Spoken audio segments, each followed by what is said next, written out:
I suppose that you can guess by now that I am a huge fan of Silent Hill. I pretty much enjoy and am inspired by all of the Silent Hill games made by Team Silent. Silent Hill 1, 2, 3, and even Silent Hill 4. The other Silent Hills, they're not really Silent Hill games. I first played Silent Hill when I was 12 years old on a PlayStation Magazine demo disc, and I fell absolutely in love with it. When the game came out, I made my mother buy it for me. It had been something she couldn't escape, and although the original Silent Hill is my favorite game in the series, Silent Hill 2 remains the game that I feel is the game in the series that is a true work of art. There's just something about all the elements of the game that come together in such a way that it affects the player on a more cerebral and emotional level. Symbolism and metaphors can be found throughout the game, and so many decisions made by the developers really show that they had been thinking about the deeper meaning of the game. Now, I'm not arrogant enough to try to define what art is, particularly in a video game, but I feel I have a pretty good idea of what puts Silent Hill 2 on that list. It goes beyond the superficial choices made in some aspects of the game's development. The look of the game took inspiration from such painters as Francis Bacon, Rembrandt, and Andrew Werth,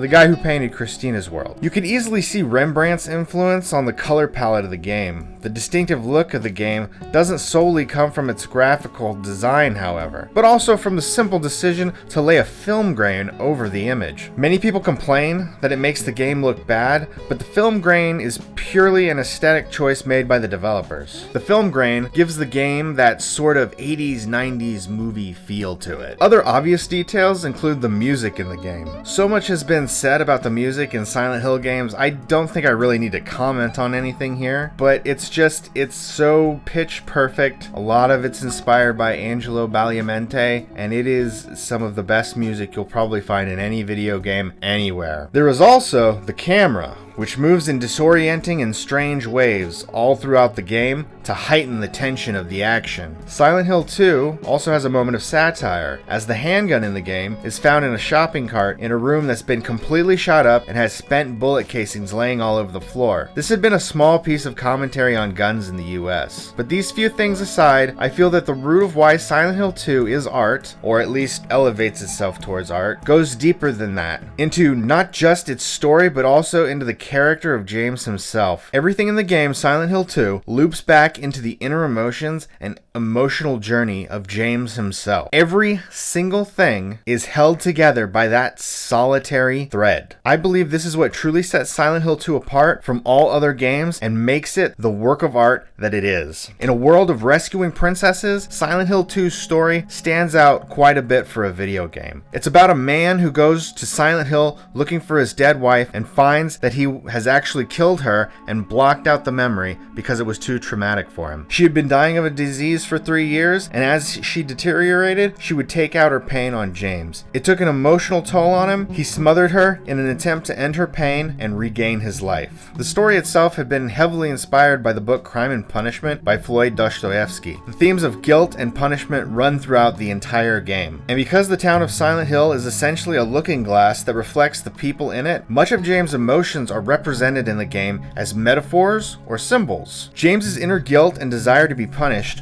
weaves itself throughout the whole of the game. The character of Pyramid Head symbolizes this inner desire to be punished as he keeps killing Maria, who herself symbolizes James's repressed desires for what he wishes Mary to have perhaps been. Guilt and punishment are also symbolized in the puzzles and locations in the game. James running around Toluca Prison is no accident. Neither are the constant prison bars in the game that prevent James from moving forward. Guilt and punishment can also be found in the Hanged Man puzzle and the Gallows puzzle, as well as with the handcuffs used to bar James from moving forward in the labyrinth. The monsters in the game symbolize James's repressed sexual urges during his wife's illness. The sexy faceless nurses, the mannequins who are made of only the bottom halves of mannequins, and Maria, who is a more sexual version of Mary. The biggest metaphor and symbol representing James' emotion in the game, however, is water. Water is a huge symbol for James, representing his sorrow. It comes up throughout the whole game. The game centers around Toluca lake. The first location James goes to in the game is Rosewater Park. To get there, he has to pass through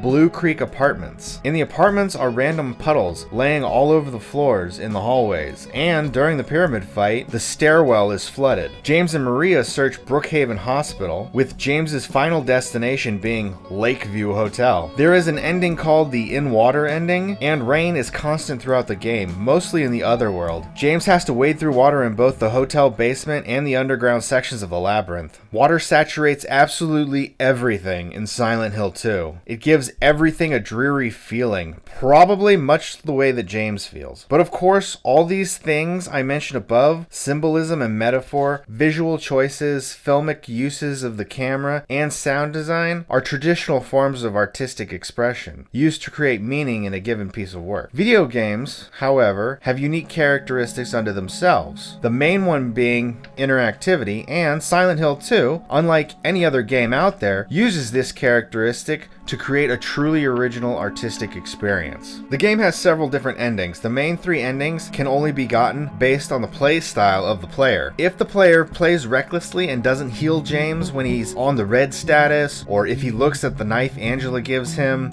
this will net you the in-water ending where James kills himself. To get the leave ending, James has to heal himself when he needs to be healed. He needs to go the direction Maria first tells him to go when she tells him where the hotel is. You have to listen to the entire sickbed conversation at the end of the game, and you have to look at Mary's photo often. To get the Maria ending, spend a lot of time with Maria, stay with her a long time in the hospital room in Brookhaven, check on her there often. After she is killed in the labyrinth, try to re-enter the room where the body is. What these three endings come down to is if the player acts in a suicidal manner, they get the in-water ending. If the player plays in a manner in which James wishes to survive and misses Mary, the player gets the leave ending. And if the player plays like they really like Maria, then they get the Maria ending. I find this to be an incredibly unique way to affect the story of the game. No other game I've played does this. Silent Hill is a totally unique work of art, laden with sadness and misery. It isn't about stopping an evil corporation from creating monsters, or raiding tombs, or even stopping an evil cult from summoning their god. It's about a man's emotional journey and coming to terms with having murdered his wife. It's a game that communicates things about loss, love, and the human condition in an unconscious and inarticulate yet elegant manner. It's something that you feel on an emotional level, as opposed to understanding on a conceptual level. It does this through a multitude of indirect and psychological ways, where everything therein exists and ties back to the emotional journey of the main character, James Sunderland. It's great craftsmanship, expressing something hard to say about the human condition, and it's because of this that I think that Silent Hill 2 is a work of art.